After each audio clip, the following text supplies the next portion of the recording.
37, you were 17. Come live with me, kiss the boys goodbye. As you may have surmised from our opening track, Come Live With Me, a hit in 1983 for Heaven 17, is Glenn Gregory. Heaven 17 are going out on tour in November to celebrate the 40th anniversary of that massive hit album, The Luxury Gap. But I know, Glenn, you've been busy all summer with festivals, including Rewind South this past weekend.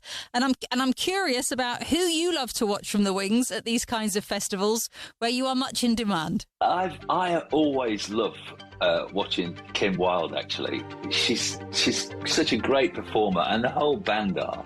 And Ricky Wilde's up there with her, and Scarlett Wilde's up there, Ricky's daughter. And they give out so much energy and love, and I absolutely adore watching them. And I actually find it really difficult to not want to run on stage and start singing along, you know. Obviously, all these types of festivals are wildly popular with the audience because, you know, we get to see a multi-bill of our favourite artists playing all the hits in one place. But how is it from the other side of things for you as an artist? It's a really great format, actually, because it kind of really cuts the chaff, and you just really get in everybody's hits. You're getting everyone. Yeah. It's like the kind of radio shows that you do. You play those songs that you know everybody's going to love, and they're going to, you know. So you do a shorter set, which is sometimes a bit of a bummer because you want to do more. But really, the audience are getting really what they're asking for. Well, listen, I know that you've got lots of dates coming up with the 40th anniversary UK tour. In celebration of that massive hit album, The Luxury Gap. That kicks off in November. So for anyone who hasn't managed to catch you during the summer festival season, they can see you before the year's out. So let's give that a plug. Brilliant. Right, well, let's do what we do here on The Great Conversation, and that's to take a deep dive into your musical influences. Do you have a clear recollection of the first record you ever bought? I was on my way to school one morning. Yeah. It was about, 7:45, because I had a 40-minute walk to school. And I went to call for my friend Martin Brown, and he said to me, "Oh, come listen to this." And I went up to his bedroom, and on his little Dan set, he'd bought Virginia Plain, Roxy Music song. Oh. And we played it. And we played it, and we played it, and we kind of jumped around, and we didn't go to school. Oh, you naughty boys. Exactly. Sorry, Mum, if you're listening to this. Didn't go to school. Just played it, kind of took me tie off, put me shirt collar up, trying to be Brian Ferry, you know. It was, honestly, and so that Friday, because I think that was Tuesday or something like that, and on Friday I got paid for my paper round, and that's the first thing I did. I went into town, went to Records at the time in Sheffield, and bought Virginia Plain, and that was my first. I'd kind of had records before, but, like your mum and dad would buy them for you or whatever. That was the first one that I really felt was something incredible and thought, wow, this is amazing, Make me a deal and make it straight. So me and you, just we two, got to search for something new. Roxy Music with Virginia Plain, their debut single in 1972 and the first record ever bought by tonight's special guest, Glenn Gregory of Heaven 17. So how about the first gig of note that you got to see, Glenn? David Bowie was coming to play at the Sheffield Students' Union. Right. But you had to be a student to get in. You couldn't get in. So we were like trying to get tickets from somewhere, and everyone saying, you won't get in. So what we decided to do was buy a John Bull printing set, which was a really kind of childish rubber printing set that you could put letters and stuff and stamp in this black ink.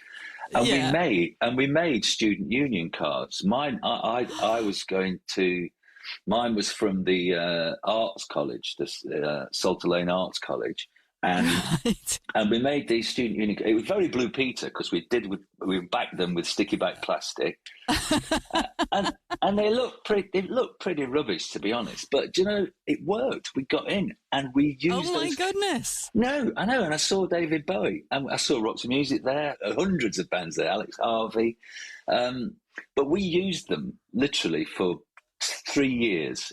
And not only that, we used to sometimes go and get lunch there because of the canteen, which was subsidised, so it was really cheap. Yeah, if you're listening at home, kids, don't do that.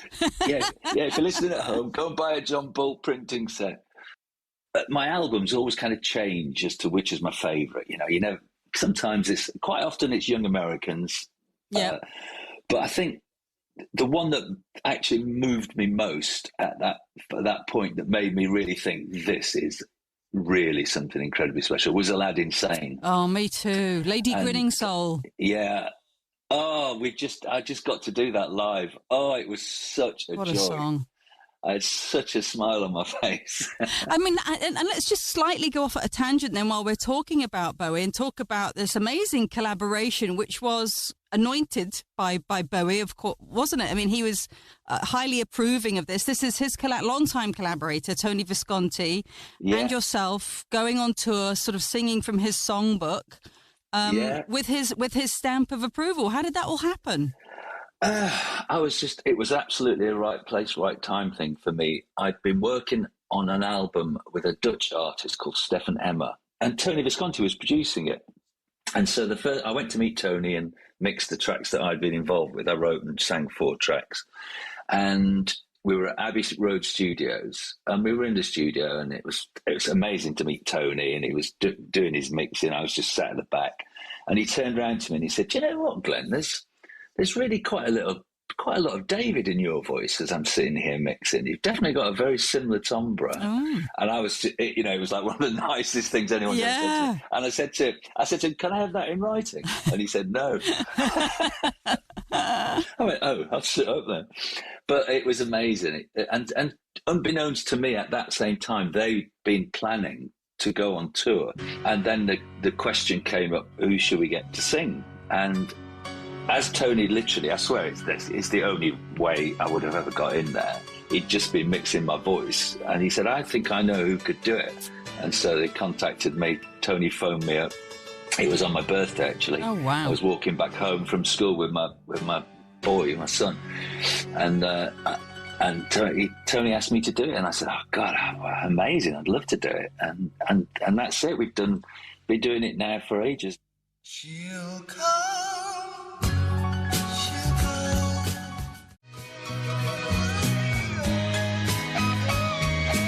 On his birthday, just before he died, we, Holy Holy, were playing live at the Highline Ballroom in New York. Right. Which is just quite close to where David lives. And it was his birthday, and I just had a kind of idea in the midst of the set. I said, "Right, I'm going to get everybody to sing Happy Birthday to David." Because the place was just rammed, a really cool club in New York. Right. And I was about to get them to sing, and Tony went, "Oh, hang on a minute. I'm going to call David and you can sing it to him." So Tony called David Bowie from his mobile on stage, and we got the audience to sing Happy Birthday to David, which was a lovely, wonderful moment. What a nice thing to do. Exactly. Oh, but I know. But then oddly, we got on that tour bus that night and we drove to Canada. Mm. So kind of 20 odd hours later, I'm in a hotel room waiting, at 2:00 in the morning. And actually it was someone from the BBC. They called me and they said, "We know you're on tour doing the Bowie stuff at the moment. I wonder, could you give us a quote on how you feel about David's death?" And I had no idea. Oh. So that's how I found out. And I was just like, "I'm really sorry. I can't say anything at the moment. I'll have to speak to you later." And obviously none of us knew that David was ill. Tony did know everything, but right. Never said anything to anyone. They were obviously very, very close. And it's really kind of wonderful that Tony is continuing Bowie's legacy by taking his music out on the road. And how brilliant that you get to be a part of that. OK, we'll be back with more from Glenn Gregory of Heaven 17. That's coming up next. Welcome back to the evening show with Jackie Brambles, where it's just you, me and Heaven 17's Glenn Gregory taking a deep old dive into his musical memory bank. So let's get back to the beginnings of the band. You're from Sheffield, which was really a hotbed of musical creativity in the late 70s, early 80s, wasn't it? And that's where your lifelong musical collaboration with Martin Ware began. I met Martin, I think I was 50. We kind of met through a mutual friend, and we got on really well, and we got very similar musical tastes, actually. And we talked a lot about music, and then we started being in bands together in Sheffield. And in the centre of town, there was lots and lots of these small kind of factories that would make knives and pen knives and forks, and that kind of thing. And it was just the industry was just dying. And so they were all empty. They were dirty and mucky, but they were empty and cheap.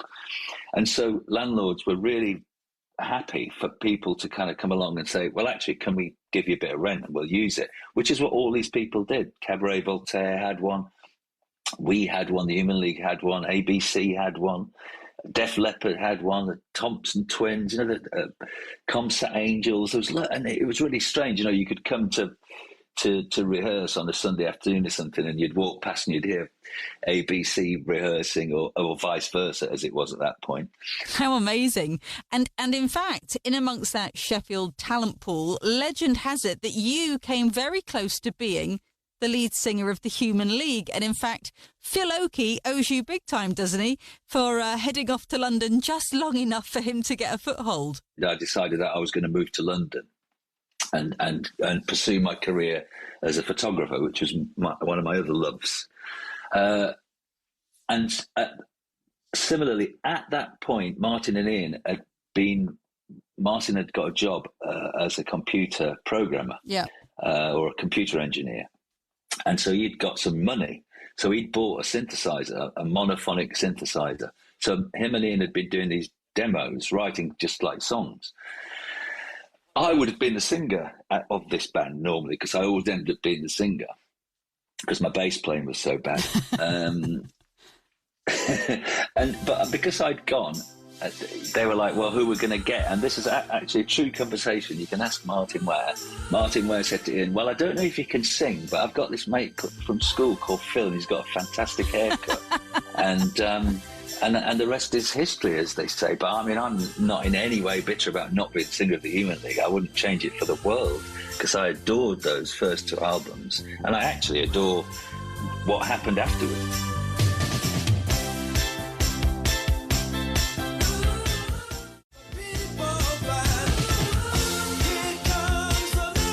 Human League with Mirror Man got to number 2 in 1982. So when you guys got together and formed Heaven 17, as we've spoken about, lots of sort of, really great contemporaries around you, who was sort of just in front of you, just ahead of you, in terms of they've just broken through, that's where you guys are trying to get to? Who would that have been? Yeah, that's a really good question. I don't think I've ever been asked that question before. Oh, good. That's quite something after this amount of time. When you're all... I had a great one with, it was Glenn Tilbrook of Squeeze, and he was saying they did this big showcase for, label, A&R people. They thought, this is our moment. Yeah. And they got, and the Jam opened for them. They were the opening act, and the Jam got signed, and they didn't. No. That was their story. Like they were overtaken by the Jam. Yeah, I guess people like Spandau and ABC. It was funny because we used to go out clubbing with Martin Fry and the rest of ABC during the early days. A club called Pennies in Sheffield. On Tuesday nights, I think, and we used to have just such a great time. God, I remember Martin Fry taking me back to his flat and playing me the 12-inch of I Feel Love, Donna Summer, Georgia Moroder mix of I Feel Love. Yeah. Oh, and that was just, we had it on so loud in his flat, and it must have been about 4 a.m. And that's always stuck with me as one of the best things that anyone's ever done to me, playing me that song. But, I guess bands like Spandau and ABC were the ones. When your world is full of strange arrangements. Look of Love. Number 4 in 1982 for ABC, The Look of Love. You got signed to Virgin. What other bands were sort of signed around the same time? Who were your peers within the label? Yeah, Virgin was a fantastic label at that time. Really very, very kind of inclusive and bringing everyone together, giving everyone lots of space to breathe and live and explore and experiment. Yeah. Simple Minds were a fantastic band who I still love today, who are just about to go on tour, actually. Yeah. They're amazing. They were great fun. We had some really good nights with Simple Minds. Culture Club, I remember Culture Club was signed pretty much exactly the same time as us. They'd still got the Human League. They'd got some fantastic people at the time. I remember Boy George. And there was a sort of convivial atmosphere. Very convivial. I mean, like kind of Friday nights. It used to be in Vernon Yard, just off Portobello Road, and the Earl of Lonsdale pub on the top corner. Everyone used to go there, so you just get you'd be like Simple Minds and us, George and John Moss, and then Richard Branson would come in, buy everybody a drink, but not have any cash in his pocket, so somebody'd have to lend him some money. Can you believe? That's how he became a billionaire. That's the way they do it. Exactly. But I remember the first time I met Boy George, he was doing a photo shoot for a magazine outside Virgin Records, and I just kind of went up and put my arm around him and went, "Hi George, I'm Glenn." And he went, "Hello, Glenn." And it was just so nice. Virgin definitely did have that kind of almost family-like thing. It was amazing, really nice. Give me time.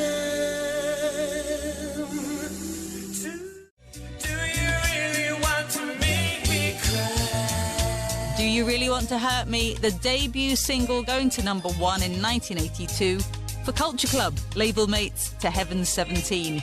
And we'll be back to continue our great conversation with Glenn Gregory next. Welcome back to the great conversation here on the evening show with Jackie Brambles. Glenn Gregory of Heaven 17 is our special guest tonight. Now, Glenn, before the break, you were describing this family-like, nurturing, supportive environment that Virgin Records was at that time. Pretty rare, actually. I think so. I mean, for instance, one example, we were in Air Studios recording Temptation, and the whole album, actually, the Luxury Gap album. Yeah. And we decided it'd be amazing because we'd written Temptation. It sounded quite electronic. We got the vocal. We really liked it. And then we just had the idea, I think it was Martin that had the idea, it'd be fantastic to have a big orchestra on this, wouldn't it? And we're like, oh, yeah, imagine how big it could be. But not really, we don't know how to put an orchestra on things. Yeah. So we just phoned Gemma, who was the Simon Draper's secretary at Virgin. They said, "Oh, Gemma, we want to put an orchestra." And she went, "Okay, what day would you like them?" And it was like, I don't know. and literally within 5 minutes, it was organised, and Temptation became that massive orchestral anthemic, piece of beautiful anthemic dance tune. It was a huge hit for Heaven 17, and so of course Fame, Fortune, and Top of the Pops beckoned. My favourite Top of the Pops story is sitting round, because there was always Christmas Top of the Pops, wasn't there, on Christmas Day? Oh yeah.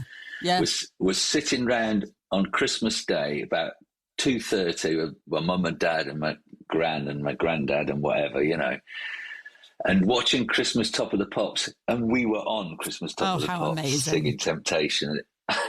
Oh, I know, really, that's definitely one of the high points of my life. What was the reaction by the family? Did they all go bonkers? Oh yeah, I'll sing. Oh, it's best song. It's the best song on, lad. Best song on. That's so lovely. I've never been closer. I tried to understand.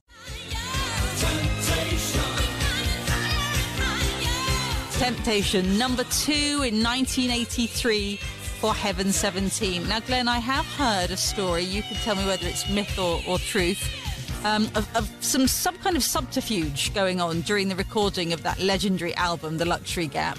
Apparently there was some dissent in the camp, not about the music that Heaven 17 were making, but what you were listening to in your spare time when the band wasn't working. And there has been some talk of a mysteriously microwaved CD, possibly? Oh, that's just not fair, that.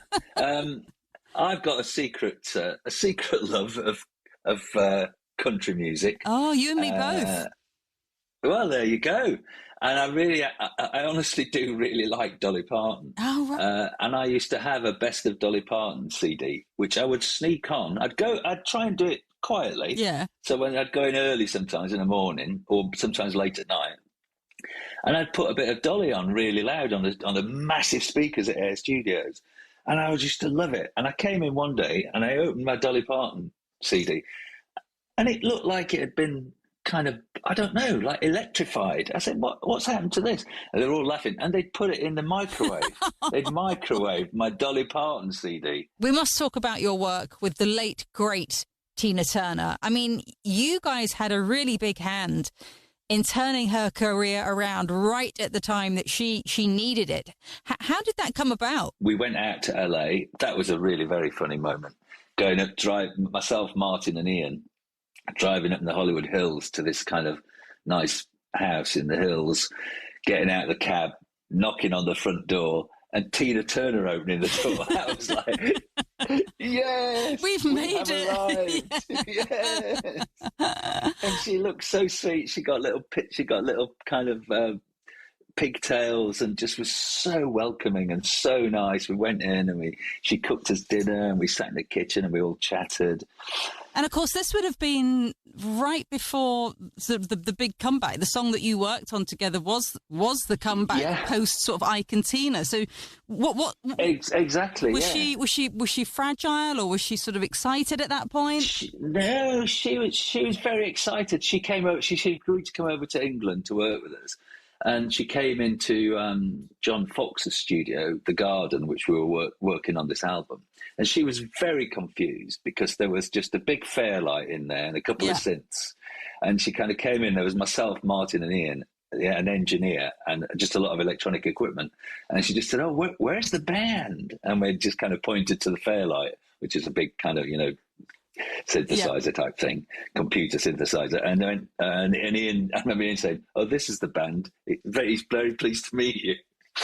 And she was very open. She did it. She loved it. And we then went on to record "Let's Stay Together." I remember being in the control room when Tina sang "Let's Stay Together," and she sang it once. That was it. Really? She just nailed it. Yeah, First she just take. nailed it. I mean, we got her to sing it again just because we wanted to watch her do it.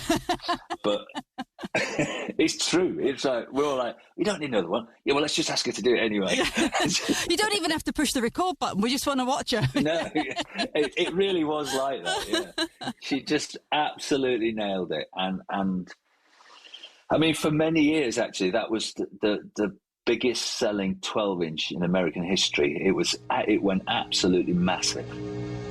Let me say the sense, babe. Let's Stay Together, a huge hit in 1983 that changed everything for Tina Turner, co-produced by tonight's special guest, Glenn Gregory. Amazing. Right, well, we've got time for our final question, which we ask all our guest artists, Glenn, and that is, if you had to pick one song that's a regular go-to, that always delivers for you, if that's because you want to be uplifted or comforted or inspired, what track would that be for you? There's one that always lifts whatever, I think, for any occasion, and it's "In the Stone" by Earth, Wind and Fire. Definitely. I mean, I could put that on, and that whole intro, that massive intro, is just beautiful. And you can't be sad when you listen to that song. It does actually lift you.